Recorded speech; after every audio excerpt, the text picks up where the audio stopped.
The early bird. On the island of Sodor, all of the engines on the Fat Controller's railway are busy. Gordon pulls the express.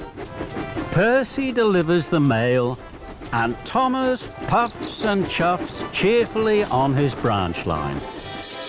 One morning, Thomas's fireman fanned his firebox ready for work. Thomas saw that his best friend Percy wasn't there. Good morning, James. Have you seen Percy? No, I have too much to do to see Percy. Then the Fat Controller arrived. Thomas, Percy has popped a piston. He has to go to the steamworks to be fixed. Percy won't be able to deliver the mail tomorrow morning. You must do it for him. Thomas was excited. He had never delivered the mail before. He tooted his whistle loudly. Yes, sir. I've always wanted to deliver the mail. Make sure you do a good job, Thomas. Of course I will, sir. Don't worry, sir. Then Thomas puffed proudly away to his branch line. Thomas stopped at a crossing. Gordon was there. Percy is being fixed. Tomorrow, I'm going to deliver the mail run for him. Percy's mail run? Have you asked Percy how to do it? Don't worry, Gordon. I know all about delivering the mail. Do you indeed? Then the gate opened and Thomas puffed quickly away.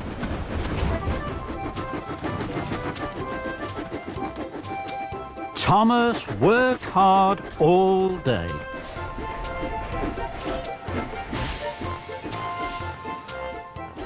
That night, he went to see Percy at the steamworks. Percy didn't look happy. Is your piston fixed, Percy? No, it's still broken. Don't worry. I'm going to do your mail run tomorrow. Thank you, Thomas. Shall I tell you what to do? I know what to do, Percy. Now, I have to go to sleep. I shall be up very early. Well, if you're sure, Thomas. Very sure, Percy. I have to go back to Tidmouth now. I need lots of sleep. Goodbye. Percy watched as Thomas chuffed away. The next morning, Thomas woke up very early. He felt very proud to be pulling the mail trucks. There wasn't a peep to be heard as Thomas chuffed across the island. Everyone was fast asleep. First, Thomas puffed to the quarry. I must let the quarry manager know that the mail is here. Thomas was excited. He blew his whistle very loudly. And then he chuffed cheerfully away.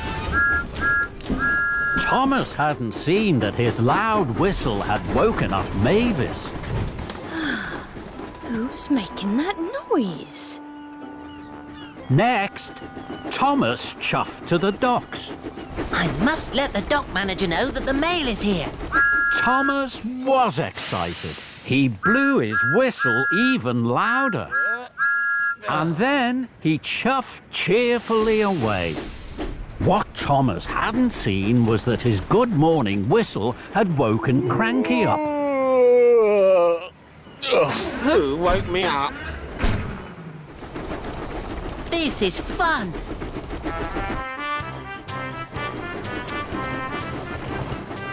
Lastly, Thomas steamed into the steamworks. I must let the steamworks manager know that the mail is here. Thomas was so excited, he blew his whistle louder than ever. Whoa. And then he huffed happily away. What Thomas hadn't seen was that he had woken Victor and Kevin up. Oh, what's that noise, boss? Oh, who knows, Kevin? Who knows? Some early bird. Thomas worked hard all morning. Everywhere Thomas went, he blew his whistle loudly. Delivering the mail is fun.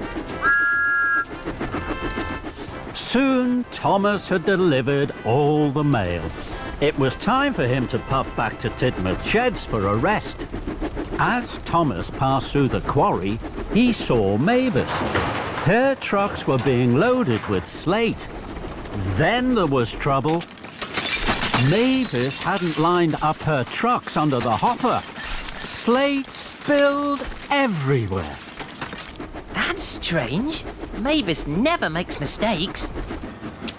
What Thomas didn't see was that Mavis was fast asleep under the hopper. That's why she had put the trucks in the wrong place. Next, Thomas passed through the docks. Cranky was unloading some big crates from a ship. Then there was trouble. Cranky dropped the crates. They fell to the ground with a smash and a crash. That's strange. Cranky never makes mistakes. What Thomas didn't see was that Cranky had fallen fast asleep. That's why he had dropped the crates. Thomas pulled into Tidmouth Sheds. He wanted to tell Percy all about the mail delivery. But Percy wasn't there. The Fat Controller was there. He was cross. Someone woke Mavis up too early by tooting too loudly on their whistle. Then someone woke up Cranky at the docks and Victor at the steamworks. Now they have all made silly mistakes. Thomas knew he had woken everyone up with his cheerful whistle. He felt terrible. I'm very sorry, sir. It was me. Then, Thomas, as Percy is still not fixed, you must do a better job tomorrow. I will, sir. I promise, sir. Then Gordon arrived. He had heard all about Thomas's trouble with the mail run. You were right, Gordon. Delivering the mail is a hard job. I should have asked Percy what to do. And this time, I will.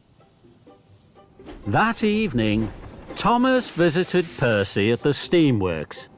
He asked him all about delivering the mail, and Percy told him all about being quiet. The next morning, Thomas set off early, pulling the mail truck. He stopped at the quarry. This time he didn't blow his whistle. He puffed very quietly so that he didn't wake Mavis. Next, Thomas stopped at the docks. He didn't blow his whistle here either. And he didn't wake Cranky up.